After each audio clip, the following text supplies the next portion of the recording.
मज़ीद तफसील हमें दे रहे हैं शाहनवाज शहर। जी शाहनवाज। जी, ये सुबह 10 बजे लांडी एक्सपो जोन के में एक फैक्ट्री, लोंडे की फैक्ट्री थी, उसमें आग लगी थी जो मुसलसल बढ़ती जा रही थी।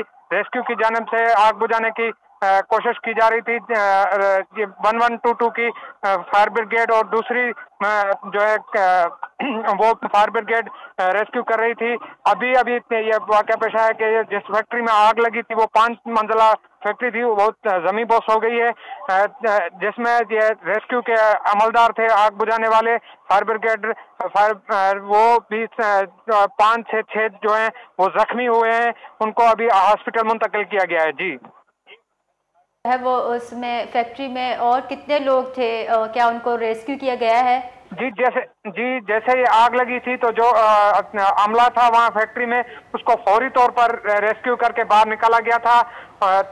उसमें अमल जो फैक्ट्री अमला था उसमें कोई भी मतलब बंदा नहीं था मौजूद।